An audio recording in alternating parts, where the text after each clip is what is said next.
Halo, assalamualaikum warahmatullahi wabarakatuh. Selamat siang. Saya baru aja selesai interview. Interview dari ini nih, Business School Program dari, tak saya share ini ya, tampak dari ini, Business School Program dari UK Indonesia Tech Hub UK United Kingdom, daerah Inggris, negara Inggris ya, dengan Indonesia Tech Hub, berpartner dengan Future Females Business School to support female tech entrepreneurship development in Indonesia. Pas banget saya tahun ini berencana untuk sepakat sama suami, berencana untuk lebih serius eh, bisnisnya, bisnis dari eh, salah satunya dari kelasku digital yang sudah saya tekuni atau saya rintis sejak 2016. Wawancara deg-degan karena ini UK Indonesia Tech, walaupun wawancaranya dari Indonesia, itu Miss Tuti, Mbak Tuti, Kak Tuti tadi, sapa-sapanya, untungnya nyapa awalnya saya tadi pakai bahasa Indonesia. Halo Henny, biasa gitu ngomong terus. Wawancaranya dalam bahasa Inggris ya gitu. Kan sudah pakemnya karena ketika mendaftar diberitahu bahwa bersediakah berkomunikasi atau belajar dan lain-lainnya pakai bahasa Inggris dan saya oke.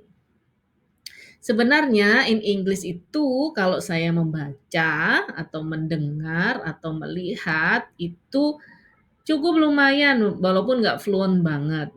Tapi kalau saya speaking, waduh nggak jarang praktek.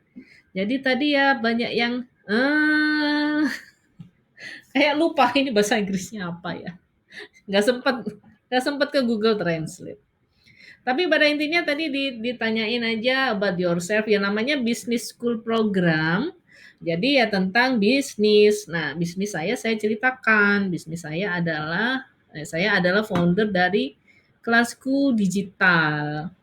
Dulu tahun 2016 atau pas banget setelah lulus kuliah S2 Teknologi Pendidikan di Universitas Negeri Surabaya. Saya lulus 2015. Saat itu sudah langsung membuat Facebook page saat itu ya, bernama Kelasku Digital. Sebenarnya tujuannya adalah membantu guru untuk gimana sih kelasnya go digital gitu, sekolahnya go digital gimana. Kenapa? Karena tesis saya waktu itu tentang blended learning. Saya milihnya blended learning, sebenarnya pengennya milihnya e-learning doang, 100% online gitu. Akan tetapi ketika kalau tesis itu apa ya, prakteknya ya, risetnya secara praktek ngajarnya di sekolah kan harus gitu kalau di fakultas pendidikan.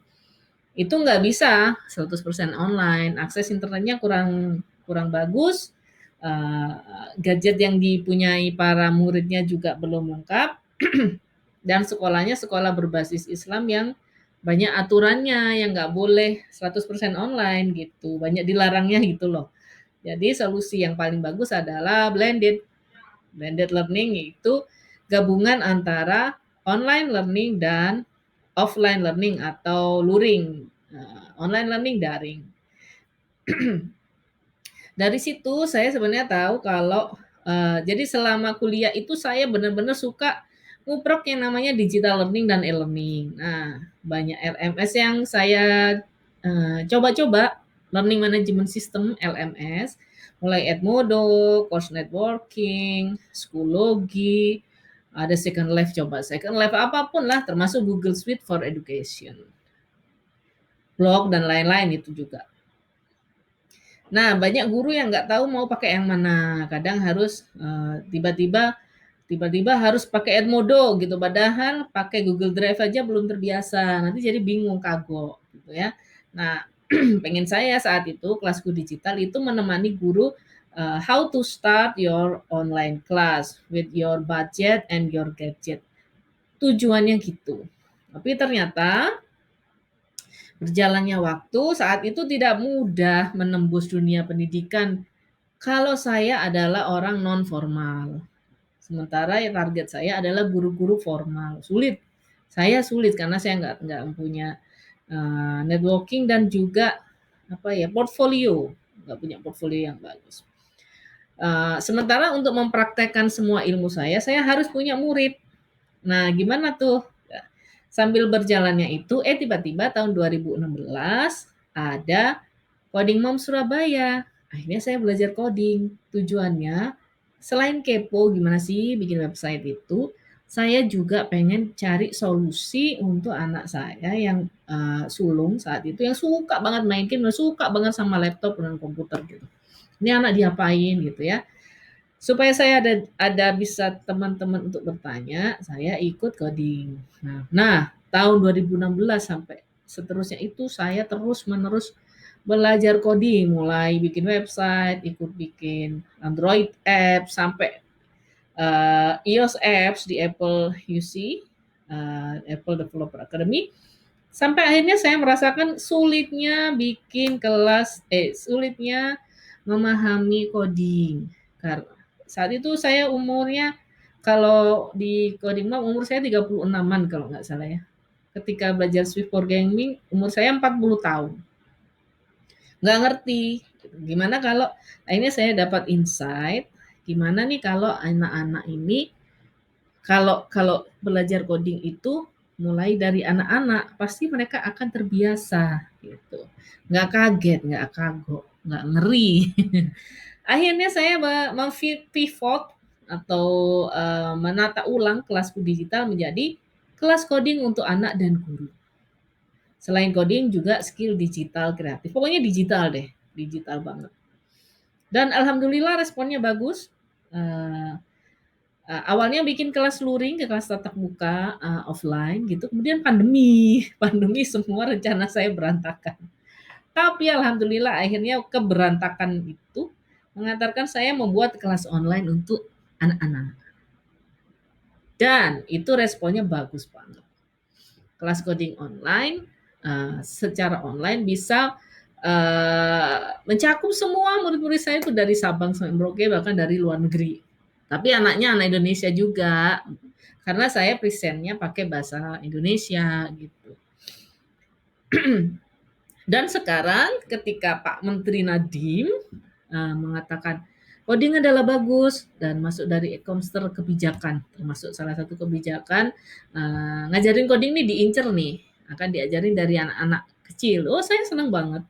Saya senang banget anak mulai dari TK tuh bisa sebenarnya ada unplug computer science. Jadi saya pelajari banyak hal ya tentang how to teach kids how to code. Jadi gimana cara ngajarin anak-anak ini belajar coding itu saya belajar. Saya pelajari banyak hal sedalam-dalamnya mulai dari kurikulum dan lain-lain. Nah, sekarang lagi booming banget alhamdulillah dan banyak sekali kelas coding yang bermunculan. Itu bagus. Bagus. Nah, saya menjalankan ini kalau se-online-nya 1 tahun. Sudah ada ratusan murid. Nah, untuk yang belum atau kepengen atau penasaran kelas codingnya Bu Eni ini gimana, bisa ikut kelas coding gratis yang insya Allah saya bikinnya nanti per bulan ya untuk kenalan. Ini tanggal 23 Mei. Daftar aja, cari di Instagram @kelaskudigital, postingan terbaru ada di situ. Nanti kelas coding gratis bulan Juni nanti kapan Bu? Lihat juga di Instagram @kelaskudigital. Di-follow ya. Kelas yang regulernya kapan? Kelas privat kapan? Nah, itu semua nanti diinformasikan. Berapa biayanya, materinya apa, semuanya diinformasikan. Yang penting adalah gini, untuk teman-teman programmer, jika bakat dan minatnya bukan programmer atau bukan developer, bisa coba deh ke ranah mengajar. Apalagi untuk anak-anak. Karena saya bukan programmer, tapi saya pelajari sudah hampir 5 tahun. Dan dari pengalaman saya bahwa Jika dari awal saya sudah tahu konsep logisnya dan praktek ngodingnya itu dengan logical computational thinkingnya itu bagus, maka akan memudahkan saya mengerti berbagai bahasa pemrograman yang saya kenal kemudian. Nah, saya awalnya itu kenal HTML, CSS, kemudian belajar Android ya, Android Studio itu Java, Java Android. Kemudian belajar di iOS apps, bikin Swift, Swift programming. Kemudian ikut lagi di Digital Talent Scholarship, ikut JavaScript. Nah, di Tokopedia Women in Tech saya ikut Python. Jadi hampir semuanya dan ada beberapa online course saya beli itu tentang Python, Swift programming dan JavaScript. Itu banyak. Tapi saya ngeh dengan pola cara ngobrolnya berbagai bahasa programming itu dari mana coba? Dari scratch gitu. Itu kan aneh. Jadi saya menarik sekali, hebat banget nih orang Harvard, MIT, timnya MIT Scratch ini, mereka bagus banget mengkonsep gimana ngenalin ini. Codingnya tuh pakai kayak kita main Lego aja biasa gitu. Gimana cara mereka ngenalin ininya? Hanya dengan kayak main Lego, tapi emang beneran membiasakan memori kita, otak kita untuk memahami coding dan programming. Untuk anak-anak ini menarik sekali karena mereka bisa bikin game, bisa bikin animasi, tinggal drag and drop gitu. Nanti saya kasih tahu contohnya ya. Tinggal drag and drop, mana ya? Nah, nanti bisa lihat di video YouTube juga. Tinggal drag and drop. Coba saya play, tapi silent aja. Tinggal drag and drop. Bentar, saya tunjukkan. Nah, ini. Kan ini seperti, ini kan tinggal drag and drop aja tuh. Nah, itu drag and drop aja. Di drag, ditarik, taruh. Jadi kalau kita makan, kita main puzzle. Nah, itu nanti bisa membuat sprite berbentuk burung bergerak, berbentuk pipa bergerak. Ini endingnya ya. Sebentar, endingnya.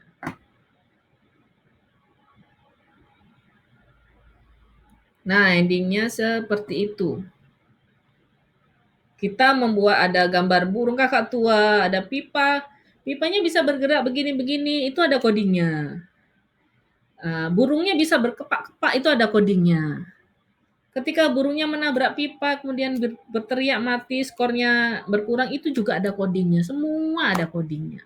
Nah, menarik sekali kan kalau dari anak-anak belajar gitu. Terus ketika udah besar, ketika udah ngodingnya teks programming, ngetik teksnya, dia sudah tahu polanya. Oh, kalau aku mau begini, beginiin. Jika menabrak, maka akan mati. Kemudian forever, looping, dan lain-lain. Variabel, apalah, array, dan macam-macam. Debugging juga.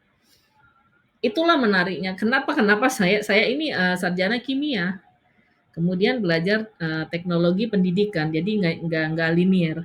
Kemudian sekarang menekuni coding karena bagi saya sangat menarik menekuni coding itu karena bisa berkreasi dan karena teknologi itu ganti-ganti terus nih.